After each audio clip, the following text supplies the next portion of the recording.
I found it quite strange one day. There was a major yachting race in the area, and I couldn't understand why the paper wouldn't send someone to cover it. So I decided to go on my own steam.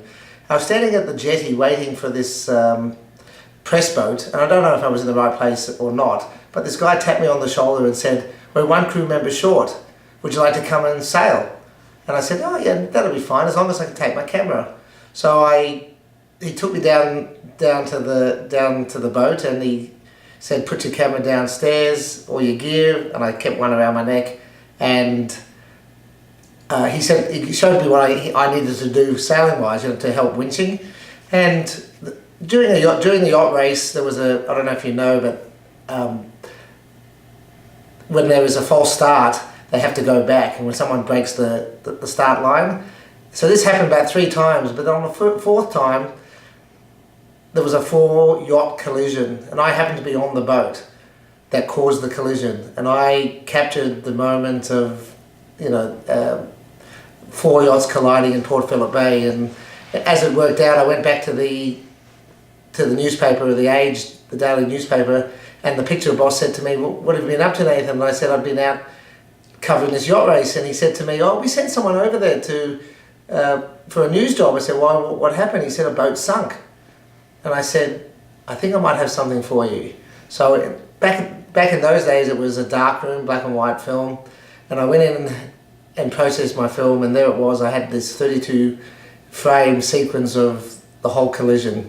It happened to be the front page picture the next morning, and that picture made every sailing magazine in the world, and that sort of catapulted me into the big league.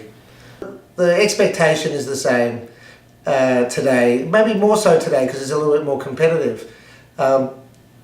You get sent out on a job, and the job of a newspaper photographer, it's pretty much having to capture the moment. So you go out on a job and you would shoot a couple of rolls of film on one job, and you'd have to come back with an image that could tell a story in one image. The journalist could fill the copy with 10 centimeters of copy, 20 centimeters of copy, but the one image that would get published with the story had to tell a story. So it had to have major impact. And what makes you different as a professional photographer to, say, someone who's just an eyewitness, an amateur that just happened to be there at the right time? What distinguishes you? I think with the advent of mobile phones, you're either in the right place or not in the right place. It's easy to pick up an iPhone and just push the button, push record, and capture it that way. It doesn't take a brain surgeon to work it out. But the skill that I had to develop, and newspaper photographers around the world possess, is an uncanny ability to be able to be in the right place at the right time. Make correct decisions based on intel or based on instinct, to put yourself in the right place at the right time and almost pre-see what is going to happen. There has been many opportunities where I've been in the right place to be able to capture fantastic moments, being at the Olympic Games, standing with the family of Kathy Freeman when she crossed the line to win a gold medal. Those are cherished moments that part of Australia's history now.